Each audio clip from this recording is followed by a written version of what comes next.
ఏం పేరు నీ పేరు? నా పేరు బాలస్వామి అండి. బాలస్వామి. ఈ కుట్ర గ్రామమేనా? కుట్రనే మాది. కుట్రనే. ఇది కల్వకుర్తి నియోజకవర్గమే కదా? కల్వకుర్తి. యా. ఎవరు గెలిచారు మొన్న ఎమ్మెల్యే ఇక్కడ నుంచి? నారాయణ సార్, కాంగ్రెస్ పార్టీ నుంచి. కాంగ్రెస్ పార్టీ. సో ఎన్నిసార్లు వచ్చింది ఈ కుట్ర గ్రామానికి గెలిచిన తర్వాత అయినా? నాకైతే వచ్చినట్టయితే కంపల్లి ఊళ్ళకైతే ఒకసారి వచ్చి దరకాకు అయితే ఒకసారి వచ్చిపోయాడు.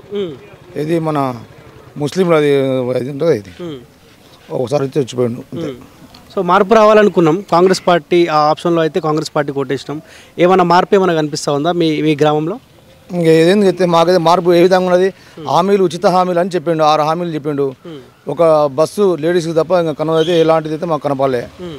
ఓకే, 6 గంటలలో ఉచిత బస్సు ఒకటే వస్తుంది. ఒక బస్సు ఒకటైతే మాకు తెలిసింది.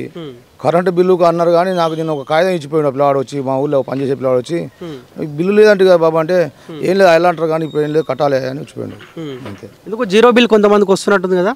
మా దాని అయితే లేదు, ఒక ఇట్లా చూపించినా కానీ మేము ఇదే దేవుడు ఉంది ముక్కునాకు రాస్తాం. ఊళ్ళో మా ఊళ్ళో ఇట్లా ఒక్కరికి ఇట్లా జీరో బిల్ ఇచ్చినట్టయితే. సో ఎందుకు మీ ఎమ్మెల్యేని అడగట్లేదా మరి? అంటే కొన్ని ప్రాంతాల్లో అమలు అవుతా. ఇప్పుడు కాంగ్రెస్ ప్రభుత్వం ఉంటే కాంగ్రెస్ ప్రభుత్వంలో అధికారులు ఎవరన్నా అందుబాటులో ఉన్నారా? ఎంఆర్ ఆఫీస్కు నేను ఒక సర్టిఫికేట్ పోతే ఒక ఎంఆర్ ఆఫీస్లో ఒక్కరూ లేరు. నిన్న ఇలా ఒక లాస్ట్ డేట్ రేపు, ఆ లాస్ట్ డేట్ విషయంలో పోతే ఒక సర్టిఫికేట్ అవసరం, సర్టిఫికేట్ ఇచ్చిన అదే లేడా. ఇప్పుడు ఎంపీ ఎలక్షన్స్ రాబోతా ఉన్నాయి, 3 అభ్యర్థులు ఉన్నారు. బహుజనవాదంతో RS Praveen Kumar BRS party నుంచి పోటీ చేస్తా ఉన్నాడు. బీజేపీ అభ్యర్థి పోతుగంటి రాములు వాళ్ళ కొడుకు పోతుగంటి భరత్ పోటీ చేస్తూ ఉన్నాడు. కాంగ్రెస్ పార్టీ నుంచి మల్లు రవి పోటీ చేస్తూ ఉండు. సో ఎవరి వేవే ఎక్కువ కనిపిస్తూ ఉంది? మేము బీజేపీ. రీజన్ ఏంది? హిందుత్వం, నరేంద్ర మోడీ గారు బీద ప్రజలకు ఏం చేయాలనో ఆ విధంగా చేసి రామాలయాన్ని 500 సంవత్సరాలు రామాలయాన్ని నిర్మించిండు. 370 ఆర్టికల్ కావచ్చు. దేశ భద్రత కోసానికి ముఖ్యంగా నరేంద్ర మోడీకి ఓటేయాలనుకుంటున్నాం. 2.5 సంవత్సరాలు దాటిపోయింది. 40 రూపాయలకు కేజీ బియ్యం తీసుకొచ్చి ₹1 లేకుండా అందరికీ సమానంగా 6 కిలోల బియ్యం దేశవ్యాప్తంగా ఇస్తున్నాడు. పిఎం కిసాన్ కింద 2000 రూపాయలు ఏదైతే ఉందో, ఒక గుంట ఉన్నా కానీ ఒక ఎకరా ఉన్నా కానీ సమానం లేకుండా, ఒక గుంట ఉన్నా కానీ 3 కిస్తుల ప్రకారంగా 6000 వేసేస్తున్నాడు. ఆయుష్మాన్ భారత్ తీసుకొచ్చిండు, రకరకాల స్కీములు తీసుకొచ్చిండు. ఆ స్కీముల పరంగా మాకు నరేంద్ర మోడీ కావాలి.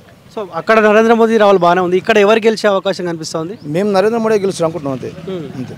సో అభ్యర్థితో సంబంధం లేదు. అభ్యర్థి భరత్ ఉంది కదా, భరత్తో సమానం మాకు మోడీ.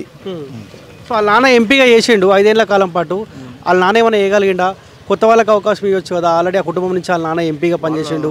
వాళ్ళ నాన్న అంటే ఆయన ఒక టీఆర్ఎస్ పార్టీలో ఉన్నాడు. తనైనా ఉండి టీఆర్ఎస్ పార్టీలో ఉంటే కేసీఆర్ ఇంటికి రానిలేదని ఈయన తానికి పోయి చేసుకునే వాళ్ళు చెప్పు. అందరు తలకాయ కూర్చున్న వాళ్ళే నాయకులంతా, సర్పంచులంతా, ఎంపీటీసీలు ఉన్నా కానీ ఎవరు బాధ వాళ్ళు చెప్పుకోలేకపోయారు పరిస్థితి. ఆ బాధ చెప్పుకోలేకనే నేను నరేంద్ర మోడీ తాను కొత్త నుంచి నరేంద్ర మోడీ తాను నాకు క్లియర్ ఉంది, ఏడుకైనా మాట్లాడతారు, ఆయన ఎప్పుడు పిలిచిన అవసరం మాకు. ఆ పార్టీ బీజేపీలో నచ్చి బీజేపీలో జాయిన్ అయ్యాడు. ఆర్ఎస్పీ బహుజనవాదం అంటుండు, ఏమన్నా వర్కౌట్ అవుతుందా? ఇంకా మేము ఆయన గురించి మేము పట్టించుకోం, మాకు అవసరం లేదు. వచ్చిండ ప్రచారానికి వచ్చిండ ఆర్ఎస్పీ? రాలేదు. ఈయన కాంగ్రెస్ పార్టీ అధికార పార్టీ సంబంధించి 5 మంది ఎమ్మెల్యేలు ఉన్నారు ఈ పార్లమెంట్ పరిధిలో. మల్లు రవి సీనియర్ నాయకుడు. సో ఆయనకు అవకాశం ఉండదా?